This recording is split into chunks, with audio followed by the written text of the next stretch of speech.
Hey guys, I'm glad you're here again with us for Ironman. This week we're talking about our third habit in the book called Win the Day by Mark Batterson, and it's called Eat the Frog. Last one was called Kiss the Wave, Eat the Frog. This time I know it sounds a little bit weird, but the concept behind this Eat the Frog habit is this. It comes from a quote from Mark Twain. He says this, he says, if you ever have to eat a live frog, it's best done first thing in the morning. You think, why would I want to eat a live frog at all? He says, well, why eat a live frog in the first place, you ask? Well, what he's saying is then you can go the whole day knowing that your hardest task is behind you. And if we're going to attack the day, we don't want to go into days knowing that we have something heavy that's hanging over our head. And if we're going to get into these habit stackings that we're going to talk about in a little bit, we want to start the day getting the hardest part done, getting the worst part done. Some of these habits we're going to be doing are actually really good habits, and they're kind of fun habits to get into. But some of the habits we have to get into might not be that pleasant, but we know in the long run it's going to be best for us to go ahead and knock them out early. Let's say your boss comes to you and he says, or on a Friday afternoon, he sends you an email or a text and says, hey, can you come by my office sometime on Monday? I've got something I want to talk to you about.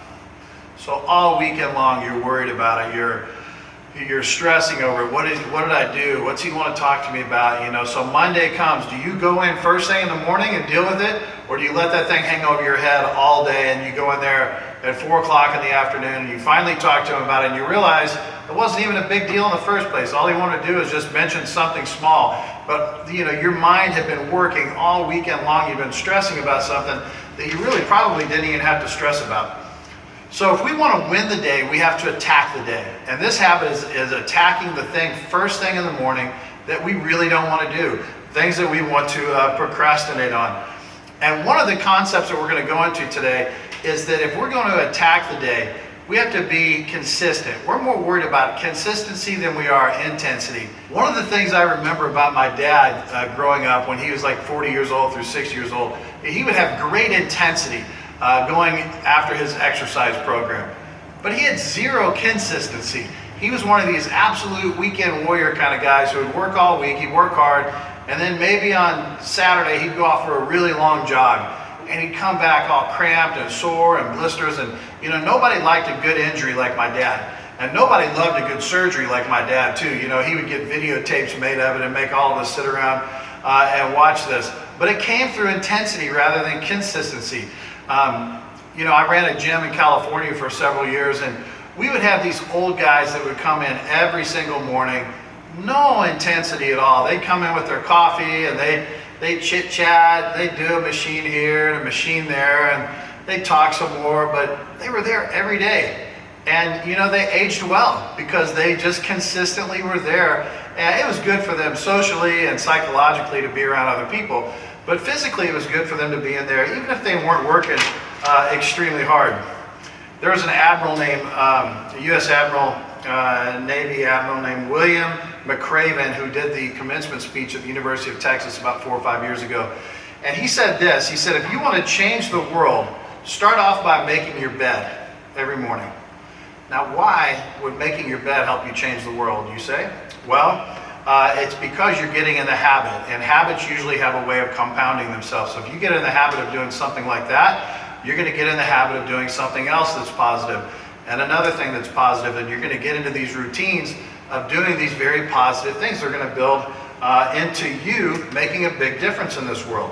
So the point here is we need to start our day completing a task, whatever that is. We're going to get into a few examples of that in a little bit. There's this thing called the 21-90 rule, and it goes like this. 21 days, it takes 21 days to make a new habit, and it takes 90 days to make it a permanent lifestyle change. Now, 21 days, there's nothing magical about that. I saw other studies where it was 66 days to 250 days to form a habit. It doesn't matter. If you can stick with it somewhere between 3 weeks and 7 months, that's the point. And once you lock in on that, you've got a nice lifetime habit that's gonna pay dividends for sure. Now, there's gonna be days when simply getting out of bed is gonna be winning the day. Okay, you're not feeling it. Your kids are sick. Your car is broken down. You got to get it to the shop. You're not able to get up and go to the gym. You're not able to get up and have your quiet time or whatever. Life happens. We get that, but don't let it derail you.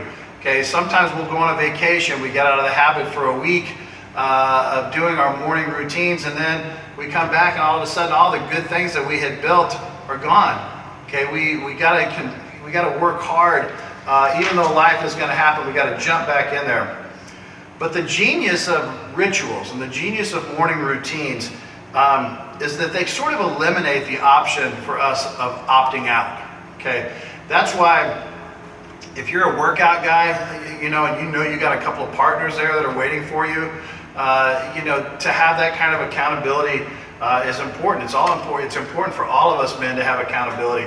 And even if you're not getting up and meeting somebody at the gym, if you know there's no way you can make an excuse to get out of something, it makes it a lot easier. But there's definitely a downside to routines as well. The more routine we get, just the more routine it is, and then it doesn't feel special anymore, right? And then maybe this diminishing returns thing, you start getting less and less out of it. When I was a personal trainer back in the day, my cameraman's laughing here. Yeah, I know, it's hard to believe, but back in the mid-90s, I was a personal trainer in California. And I mean, I was in decent shape. I wasn't like you would picture a personal trainer nowadays, but we had a guy named Fred, and Fred was probably 300 pounds. And Fred came to me, he was my very first client, and he came to me and he said, I've been doing the same routine for 3 years, and I'm just not losing any weight anymore. I lost a bunch right at first, but it's just nothing's coming off anymore. I said, well, how long you been doing this? And show me what you've been doing. And I said, Fred, man, we got to mix this thing up a little bit. Let's do some different things. So I had him get in the pool and swimming laps. We took him from the treadmill to the bike, or vice versa. I forgot what it was. And we added some more weights, and we added different kinds of things to it, some stretching and stuff.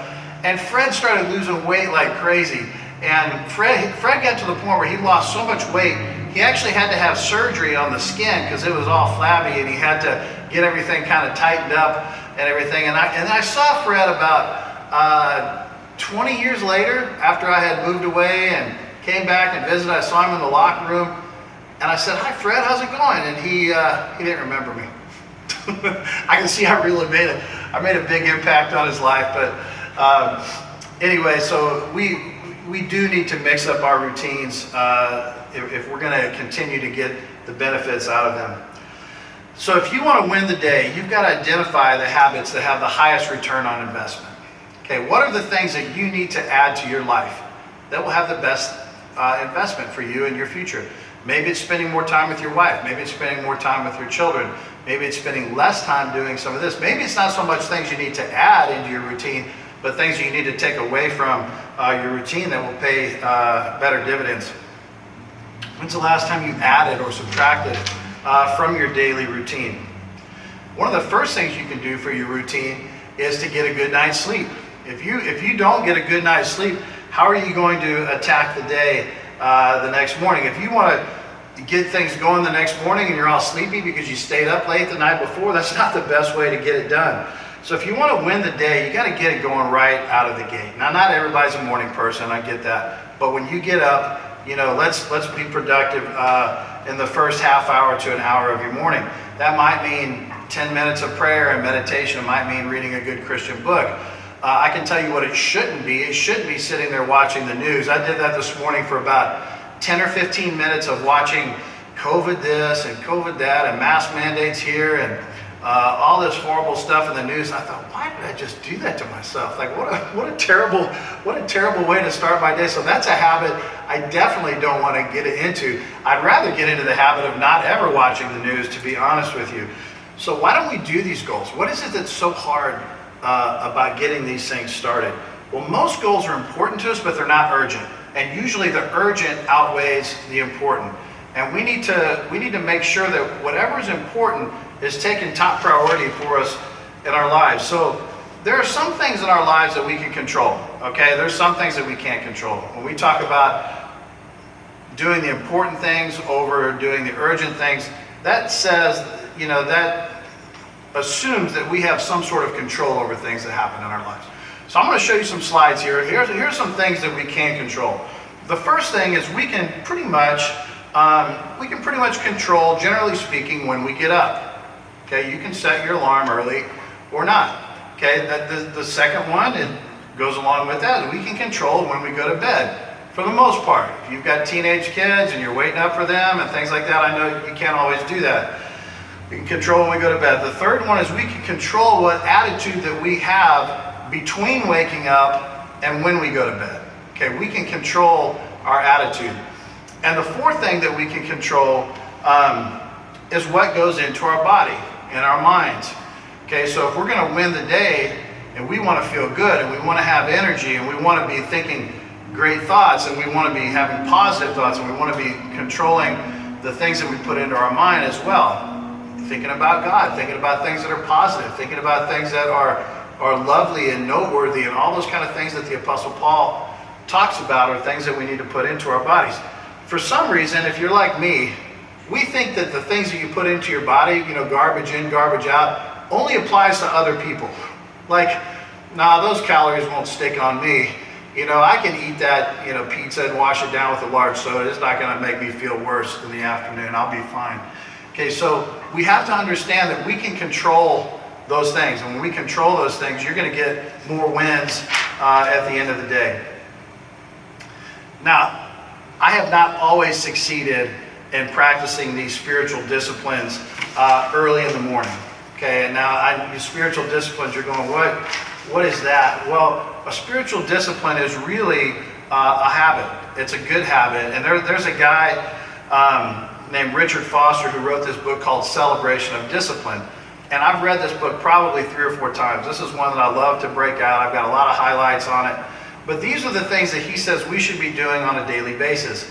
Meditation, prayer, maybe not daily on this one, but fasting, study, living simplicity, okay, solitude, submission, and service. All of these things. So when we're praying and we're having our quiet time in the morning, we should be looking for ways that we can apply these spiritual disciplines. Some pastors don't like to use the word discipline. I grew up with that, getting disciplined in a lot of ways, mostly with my mother's wooden spoon, or wiffle ball bat, or hairbrush, or whatever she could get her hands on. But I had a basketball coach in high school who used to always talk about, hey, you need to be self-disciplined. You need to be self-disciplined. In other words, don't just be disciplined when you're here on the court, when I'm watching you.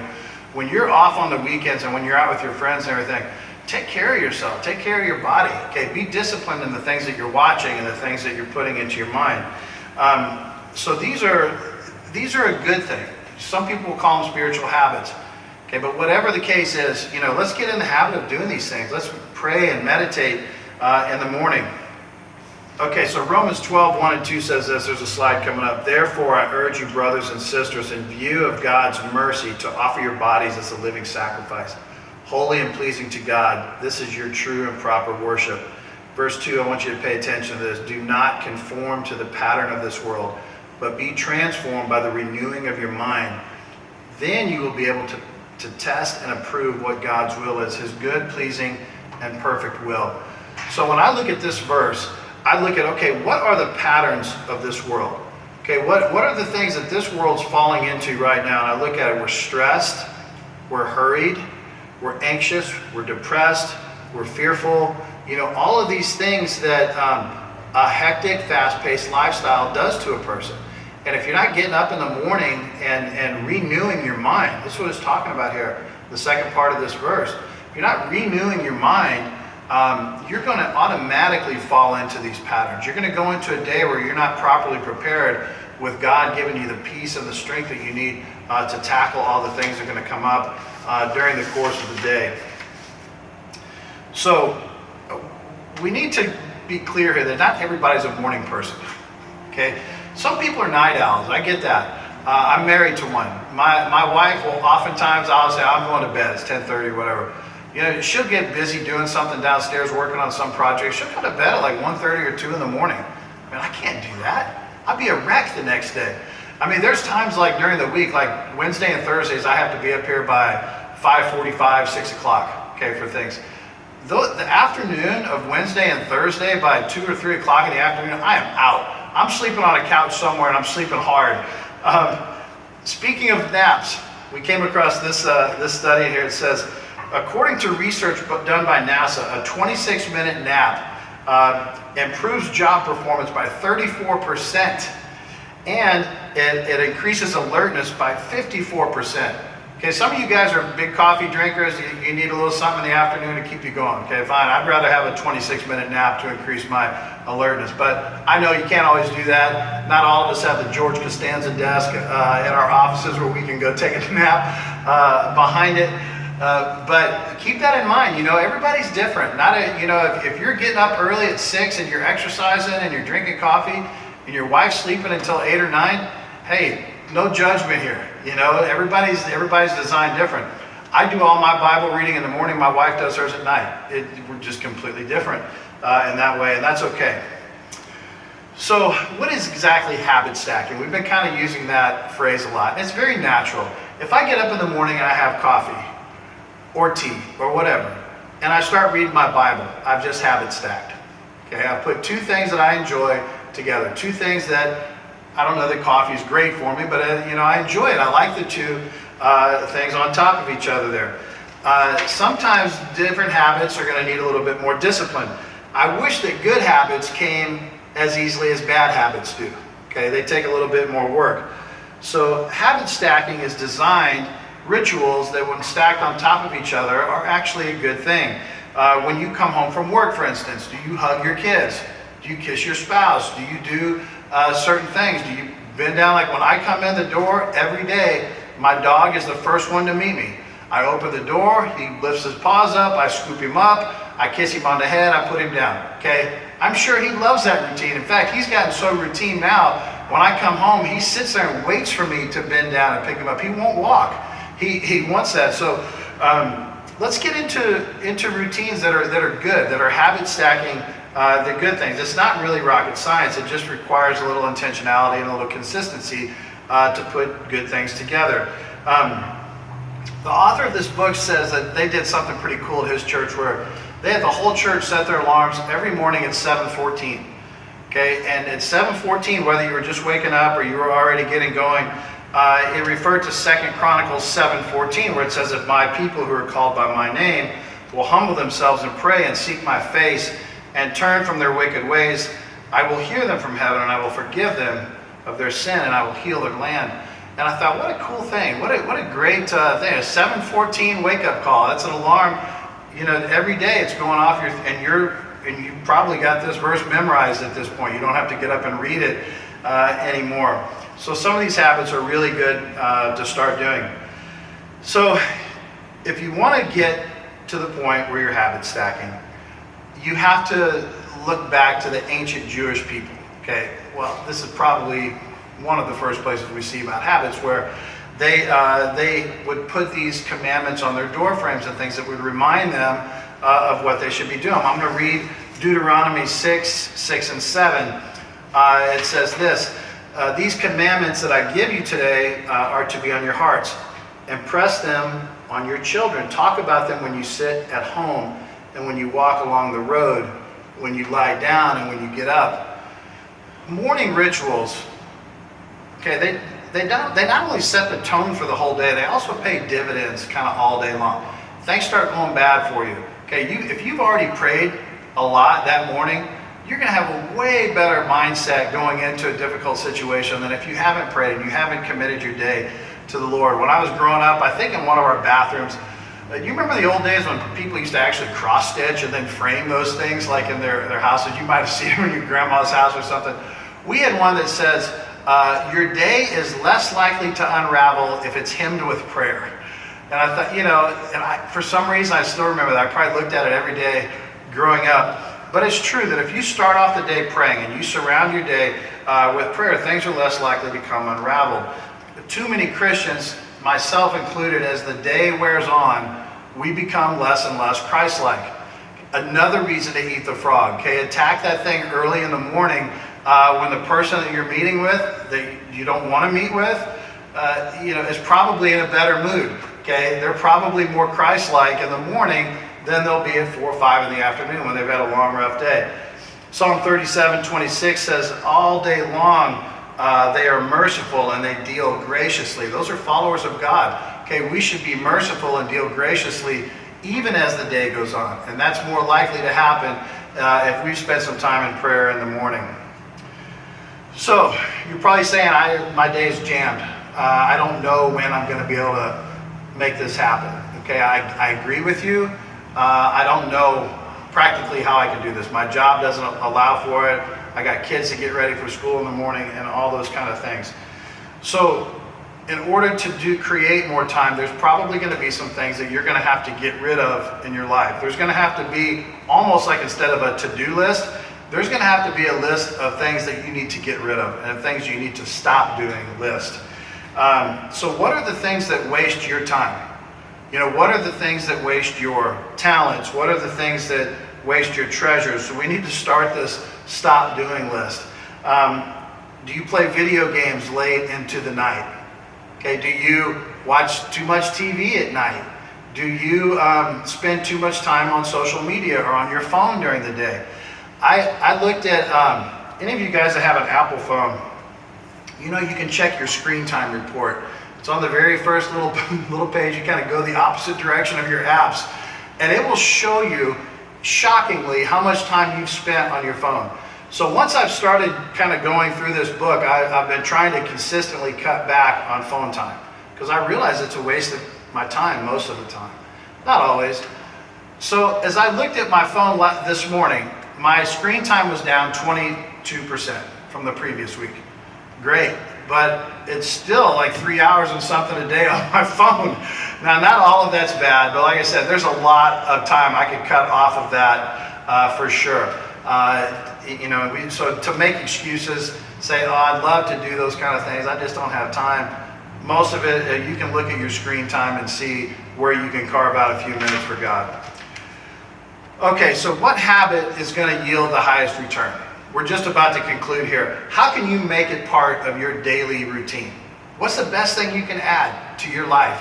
What can you do to your daily routine? What can you get rid of out of your daily routine that's killing time? Maybe it's sitting there watching the news for a half an hour. It's getting you angry and depressed, and it's not helpful. Okay? Watch the weather and then shut it off. That's basically what I do. But one of the keys to this is identifying where and when. When am I going to do this? Do I need to put it on my calendar? Do I need to block off a set of time? A lot of executives, Christian executives, and people that have super intense, busy jobs, they'll do that. They'll block out an hour on their calendar just for quiet time, okay, before the day starts. Maybe you need to do that. Maybe the habit of where and when is, when am I going to do family devotions or prayer time with my wife or with my kids? And honestly, we have not been that good at it in our house. It's been hit and miss. It's like my dad's old exercise routine. We'd go at it hard, and then we would stop. We'd go at it hard, and then we'd stop. Good intentions are good, but good intentions are not enough. You have to put it on the calendar. We have to eat that frog. We got to do it first thing in the morning if it's something difficult that we know we're going to struggle with, but it needs to get done. So let's attack the day. Let's get after this. Let's eat the frog. Let's habit stack in a good way. Let's carve out some time for God. No more procrastination this week. Let's get after it, guys.